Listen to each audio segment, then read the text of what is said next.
Imagina un sonido capaz de anunciar el fin de tu mundo. Y sin embargo comienza con silencio. El océano se retira millas enteras de la costa dejando peces agitándose sobre la arena mojada. Los niños corren a recogerlos sin saber que están justo delante de la muerte. En el otoño del año 6200 a.C., un muro de agua tan alto como un edificio de 7 pisos golpeó el norte de Europa.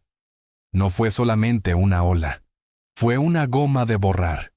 No acabó solo con una tribu, ahogó a toda una civilización. Y lo más inquietante es que el arma que provocó aquella destrucción todavía descansa en el fondo del Mar del Norte. Instantes antes del desastre, Doggerland era un paraíso.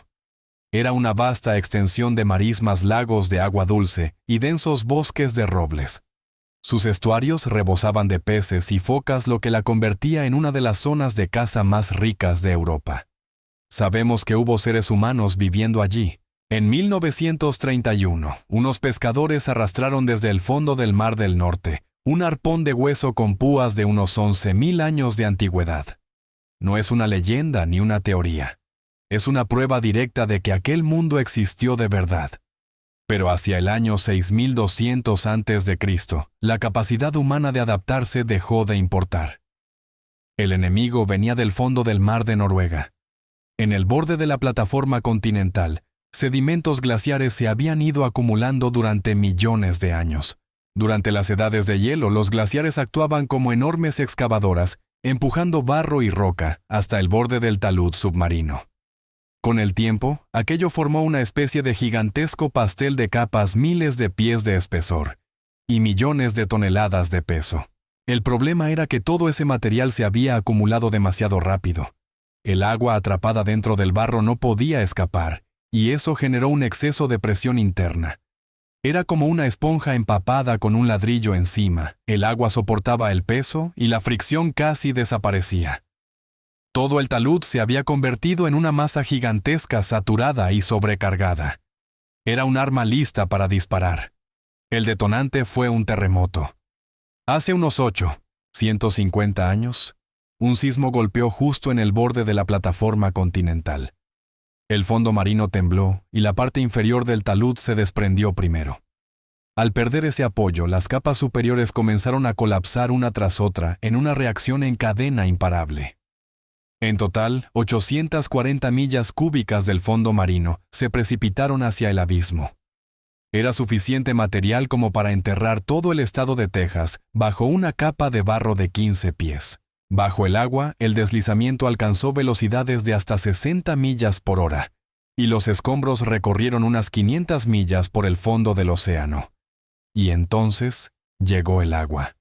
Cuando 840 millas cúbicas de material se desplazaron de golpe, la superficie del océano se deformó de inmediato.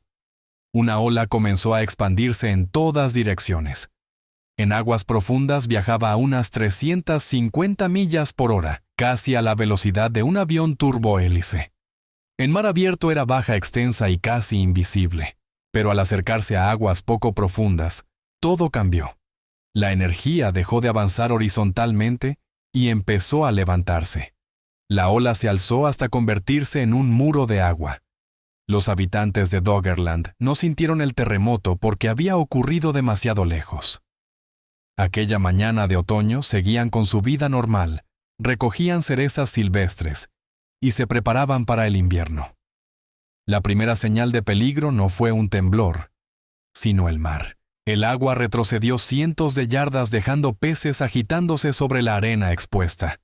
Los niños corrieron a recogerlos. Los adultos se detuvieron.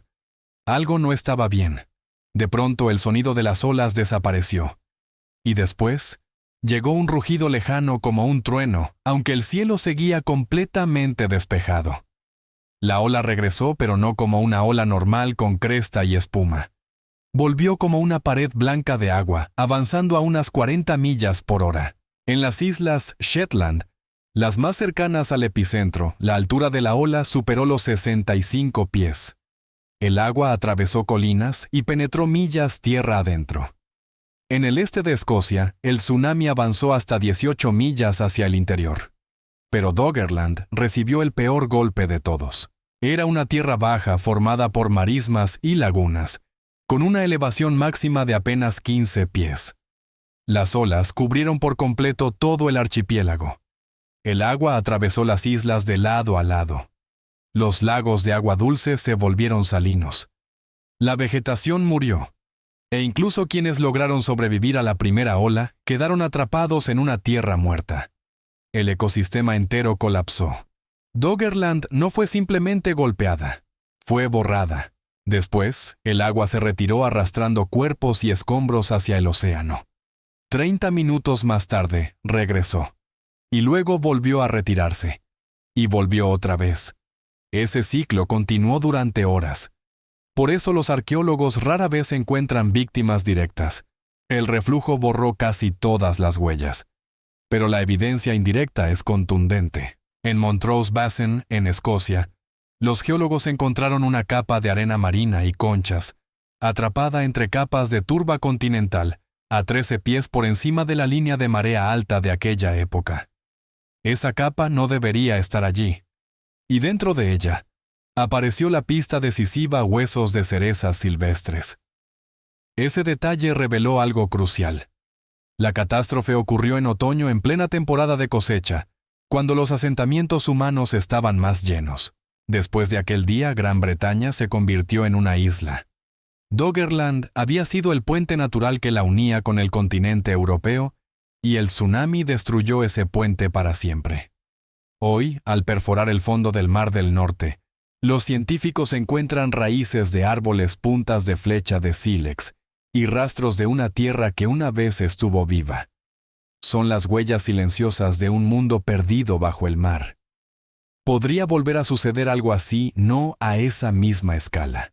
El deslizamiento de Estorega fue producto de condiciones únicas de la edad de hielo. Los glaciares ya no existen y hoy el talud continental se considera estable.